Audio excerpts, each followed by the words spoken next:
Өнгөртөн чойжин цэвэрлмаа нэвтрүүлгийн 3 дугаар цуврал эхэлж байна. Өмнөх дугаарт түүний бага насны тухай үзүүлсэн бол энэ удаад залуу насныхын тухай өгүүлэх болно. Ингээд өнчирч үлдсэн цэвэрлмаа ах нар болон авга эгч нарынхаа ачаар хайр халамжаар дуталгүй өсөж 20 хүрчээ. Удалгүй хайр сэтгэлтэй хүнтэйгээ учирч өрөвхтэй төрүүлэлд удаагүй байтал тэдний амьдралд гинтийн гай зовлон тохиохон тэр.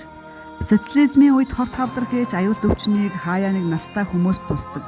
Залуу хүн түүгээр өвдөн чинээ зүдлээчгүй явж байтал тэр айхтар өвчин түүнийг ороохон тэр. Энэ бол түүний амьдралд тохиосон хамгийн аимшигтай мэдээ. Сэтгэлээр унагсан ноцтой асуудал байжээ.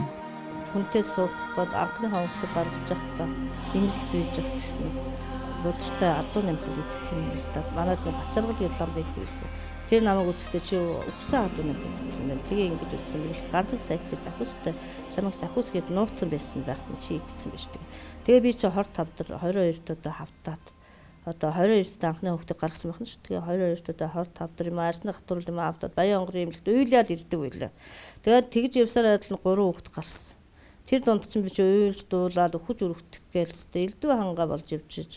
Өстэй нэг амар юм болж өстэй бараг л өхөж одоо гоо сайхнаа алдаж одоо яана энэ хөхөд хүнтэй суугааг манай Баян онгорын эмнэлгийн гадаа 2 хүн хувьчлсан.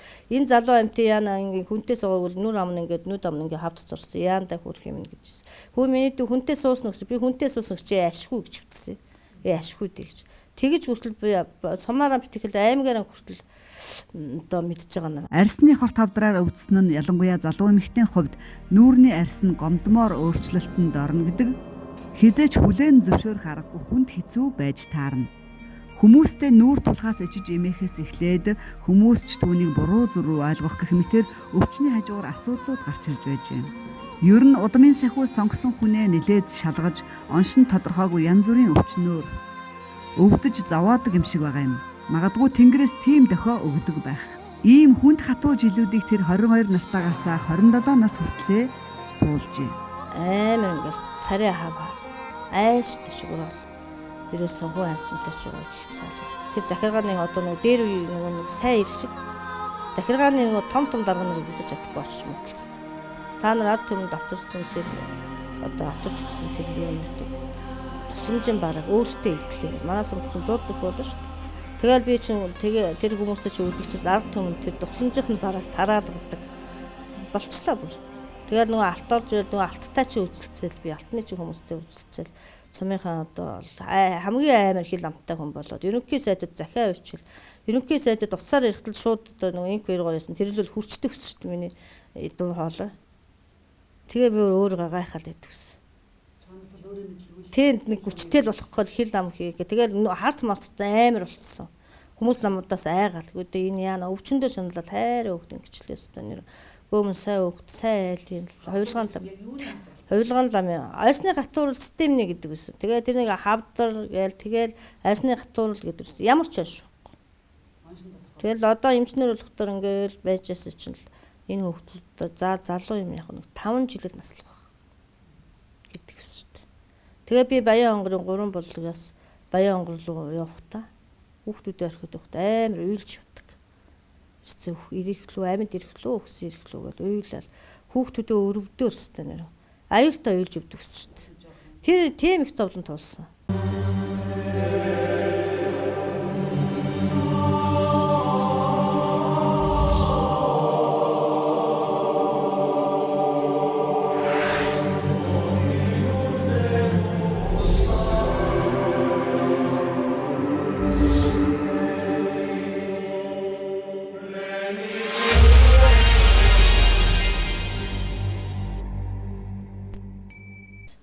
Тэгэл бүр ингээ манаас өмнө чи 23 дугаар гарангууд энэ чинь нөхөртэй зоддуулсан гэсэн ингээл. Нөхөр нь л ингээл нүүр өмтцөх байсан гинглээс амар зэрлэггүй юм. Тий, тэгэл нөгөө би чинь дэлгүүрт орно штэ. Тэгэнгүүт манаас өмнө тэр худалдаа 8-ны хүмүүс нэг ах тэгжсэн намайг. Жаминдигэд ах. Миний дүү юу яа? 2 ахтаа чи сайхан амьдэрж исэн. Бити юм хүний гарт өргөдчих. Бити ингэ зодол нүдүүлүүдтэй. Ах нь машин наасаа чи аваачуд чи бензингүүгээр аваачуд Одоо хоёр ахтаж аваач тушаахгүй л энэ зэрлэг хүний гарт өврөгдөх нь гэж. Манай хүн нөхөр чирээс зодож үрдэггүй шүү дээ. Би манай нөхөр зодоогүй ахаа эн чи өвчин гэдэг чийсэн. Тэр чинь манай надтай төрөл нэг тэр нэг зэдэн дэржгээд нэг хүн байдаг гэсэн.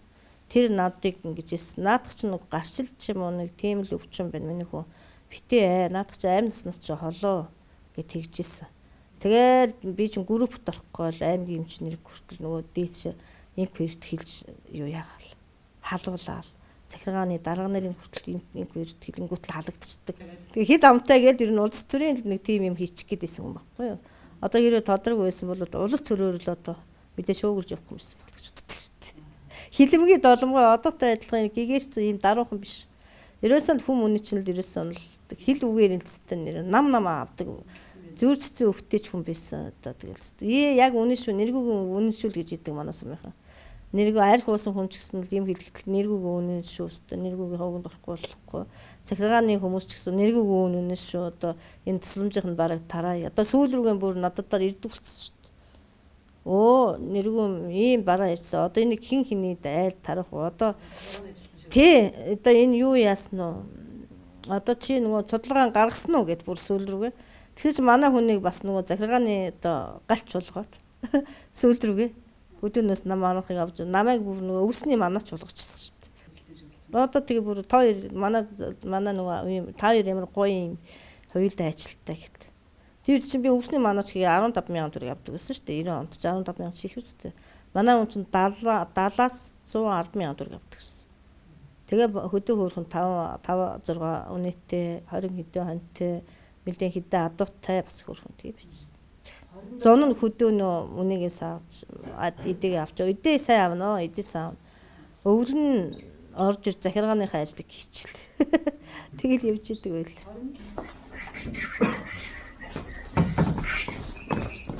Tas foi o que me disse que eu vou mencionar. Certo? Se fizer muito botar.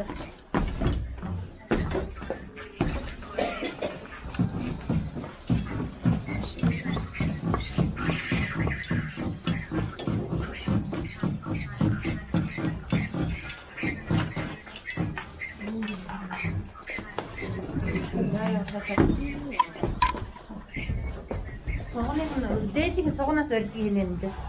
Dating soğana söylediğim de. Onun için süresi ya.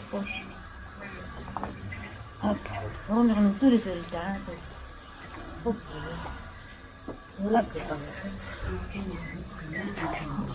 Hop.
Хүний амьдрал дандаа дардан байх штэ. Жаргал зовлон ээлжилдэг хорвоо. Дэндүү эрт залуу халуун наснд нь ирсэн тэр зовлон түүнийг амьдралд тохиох аливаа саад бэрхшээлийг давж гарах тэсвэр төвчээртэй. Хатуужилтаа нэгэн болгосон төдийгүй бусдын өвчин зовлон хүн татуу амьдралыг ойлгох ухааныг хайрлжээ. Өвдсөн хүн л өвдсөн хүний зовлонг ойлгоно гэдэг дээ. Тиймдээч гүртэн чойжин болсон хойноо өвдөж шаналсан олон зүүн хүнийг өвчин зовлонгоос нь ангижруулахын төлөө хичээн удмын сэхүүсний эрдэм чадалтаа итгэж найдан өөрийн цаг хугацаа хөдөлмөрөө зориулж яваа нэгэн. 20 гаруй жилийн хугацаанд хичнээн хүн түүнийг гэж зорж ирсний тоолохын аргагүй. Нэгхэн настаа бачраас эхлээд 80 настаа буурал гээд түүнийг зорддог хүмүүсийн цуваа одоо ч үргэлжилсээр. Хорт хавдар, зүрхэнд даралтны өвчин, харшил, саажилт, хөл гар нь мдээгүй болсон. Осол гэмтэлд орсон гэх мэт шалтгаангүй хүнд хөнгөн янз бүрийн өвчин хүний амьдрал дандаа дардан байх биштэй. Жаргал зовлон ээлжилдэг хорвоо.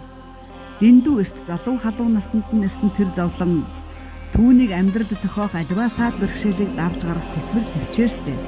Хатуужилтаа нэгэн болгосон төдийгүй бусдын өвчин зовлон хүн татуу амьдралыг ойлгох ухааныг хайрлжээ. Өвдсөн хүн л өвдсөн хүний зовлонг ойлгоно гэдэг дээ. Тиймдээч гүртэн чойжин болсон хойноо өвдөж шаналсан олон зуун хүнийг өвчин зовлонгоос нь ангижруулахын төлөө хичээн удмын сахиусны эрдэм чадалтаа итгэж найдан өөрийн цаг хугацаа хөдөлмөрөд зориулж яваа нэгэн. 20 гаруй жилийн хугацаанд хичнээн хүн түүнийг гэж зорж ирсний тоолохын аргагүй. Нэгхэн настаа балчраас эхлээд 80 настаа буурал гээд түүнийг зорддог хүмүүсийн цуваа одоо ч үргэлжилсээр.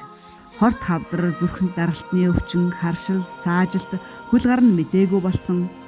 Осол гэмтэлд орсон гэх мэт шалтгаангүй хүнд хөнгөн янз бүрийн өвчнөд нэрвэгдэж зовж яваа хүмүүс зорж ирээд сахиус буулгуулж засал ном хийлгээд өвчин зовлонгоосоо салж сайн сайхан болсон тохиолдол олон. Тэдний нэг бол Дундгой аймгийн 3 сайхан сумын харьяат борхуу юм. Тэрээр элэгний хорт хавдар хэмээх аюул төвчнөр өвдөж шаналж явсан бөгөөд эмчнэр эмчилгээгүй гэсний дараа 2017 онд гүртэн чойжин цэвэлмаг зорж ирснээс хойш өнөөдрийг хүртэл салшгүй холбоотой явж байгаа юм байна. 17 оноос хойш нэлээд өвдөж эхэлсэн. Тэгээ эмчгүүдээ зөндөө яваад тэгээ зурагтаар харин хүний гарч ирснийг хараад тэгээд энэ хүн дээр хийж энэ хүн чаг ороод тэгээд одоо сайхан болсон. Би бол дэжгүй сайхан болсон. Элэг ер нь яг ямар өөрчлөлт байсан бэ? Хэдэн үе өөрчлөлт байсан бэ? Ямар хөө байсан бэ? Ер нь тэр тухайн үед 17-нд. Тэгээ ерөнхийдөө би бас 50 ингээм юм та. Эхлээд бол цагаан цогцсон үүтэй өсөлтөж хатсан байхгүй. Тэгсэн чинь сүүлдээ тэрний явс оргоод элгэндээ гараад. Тэгээ элгэний зэрэг одоо аштайгаар гарч ирсэн. Тэгээ эмдгүүд дээр яваад эмдгүүд ерөнхийдөө энэ идэхгүй маань гэдэг. Тэгээ зургатаар ханаад энэ үүтэй таараа. Тэгээ энэ дээр ирж одоо би сайхан болсон. Эмдгүүдээ болохоор юу хагалгаанд орно гэж визийг цус багталтай болоод дийлэхгүй гэж үзсэн. Тэгээ дийлэхгүй. Нэг хоёрд болохоор нөгөө зөсөнд ойрхон. Тэгээ тийм хавдартай байсан байхгүй юу? Их ойрхон хавдартай. Зөсөнд ойрхон. Тэгээ хаалгаа их юу байхгүй. Энэ хүн дээр ирээд тэгэл наслыг бариулж бариад. Тэгэл номонд нь байнга суудаг. Тэгээ сүүлдээ манайч хот руу орж ирээд. Тэгээ одоо хотод сансад тэнд байртай. Та тэгээ хэр давтамжтай ирдэг үү? Жилд нэг ирэх үү? Жилд 2 3 ирэх үү? Яах вэ? Юу бараг эндээ зөндөө. Руу холгонд нь бараг орж ирнэ. Тэгэл жоохон засал авч байгаа л. Тэгэл явчих уу те? Тий. Тэрнээс хойш одоо эмнэлэгт үзүүлэхээр элэгний циррозыг юу гэх вэ?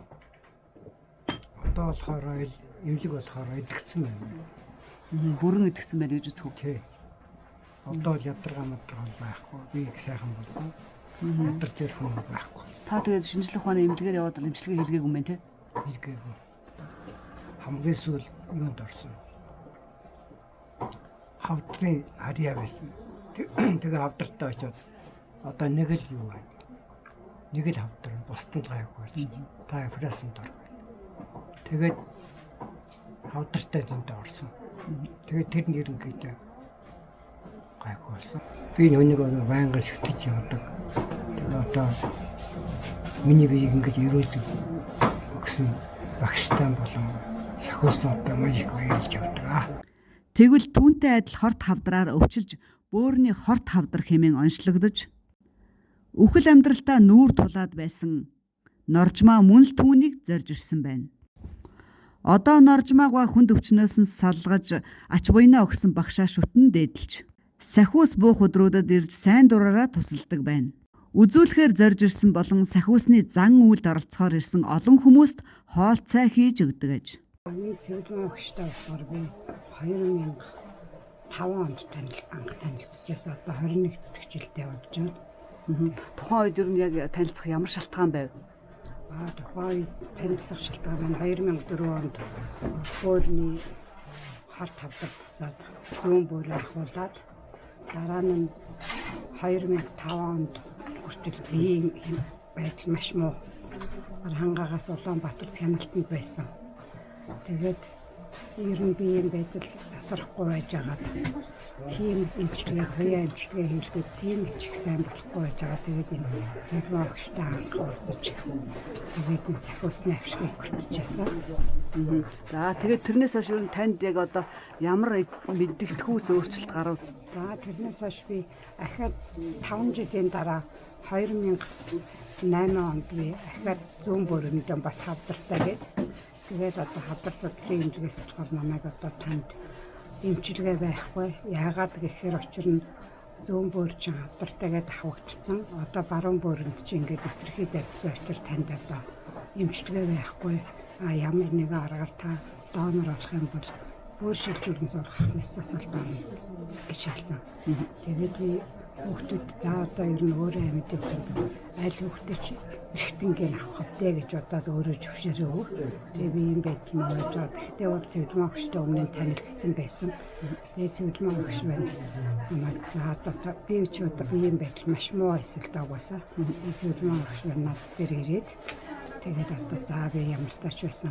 Та сахиуснаа ингээд одоо өөрөө шүнхтэй сүсгтэй сахиуснаа аршаа нэг ингээд яваад байх юм бол та гайхах гэж би бодож байна гэсэн. Жимч нараа одоо эмчилгээгүүд ингээд гэр орныхан өөрөө хүмүүс ах өнөр маань одоо ингээд одоо ийм боллоо гэж бас сэтгэл санаагаар унаад ингээд л яах би өөртөө бол бат итгэлтэй би ер нь өхнө гэдэг үгийг сонссон би ингээд сэтгэлээр унахгүй ингээд би идэгнэ гэд ингэж яхад та нар юундаа ингэж ямар ч үрж унцдаг юм бэ?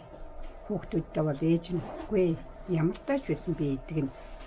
Ингээд тэгээ сахиуснаа залбираад сахиусныхаа аршаа усаа өргөөл багш дээрээ өргөлж ирж ингэж аргаж чарга хэлгээл ингэсээр байгаа л тэгээд би гайгуулсан. Одоо бол тэгэл би ер нь би хаа өвдөд янз бүр болох асуудал гарууд багш дээрээ хүрээдэг тэгэл сахиуснаа сэлэмдүүлээ сахиуснаа залбираад сахиуснаа сүсгэлээл ингэж явж хахад би гайгуулдаг.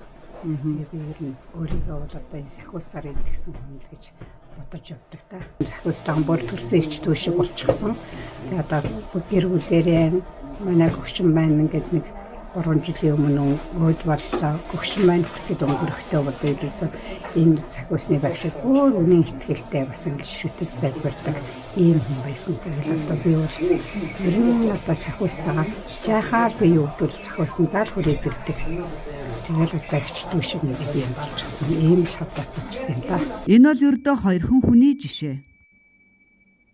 Эмчилгээгүй найдваргүй гэсэн онц сонсоод сэтгэл санаагаар унаж хүнд өвчний өмнө өвдөгсөвдөж өвлийн хаалга тогшоод байсан олон хүн түүнийг зорж ирэн удмын сахиусныхын шидийн хүчээр өвчин зовлонгоос ангижирч эрүүл саруул болж дахин амьдрах урам зориг итгэл найдвар тэн эрч хүч аваад буцдаг байна. Тиймдээч түүний өргөө хүн зоноор дүүрэн хөл хөдөлгөөн тасардгүй ажээ. 2005 онд Архангай аймагт нас бараад 5 цаг болсон хүүхдийг амьлуулсан гэдгээр алдарсан бөгөөд үнэн худлын дэнс нэвтрүүлгээр үзүүлсэн нь нилээд дуйлаан дэгдээж олон ч хүн түүнийг таньдаг болсон юм. Барууны нандин дээд номын сахиус чойжин булгагч Гүртэн багшийн дээл хувцас аяг зан үйл засал номыг дуурайн тэр бүхэл үсээ ургуулж яг түүнтэй адил болон жүжиглэж байгаа гүртэнгүүд орширч байгаа нь ичгэвтер хэрэг юм. Эрүүл мэнд гоо сахна алдах зэргээр асар их зовлон туулж тэмдэгтээ ирсэн түүний ердөө гаднах байдлыг дуурайж бусдыг хуурам эхэлж байгаа нь харамсалтай. Гэвч цаг хугацаа бүхнийг харуулна. Хэн бусдад буйнаа өгч тусалж чадаж байгаа үгийг хэн мөнгөний төлөө бусдыг хуурам эхэлж байгааг цаг хугацаа аяндаа харуулах бизээ.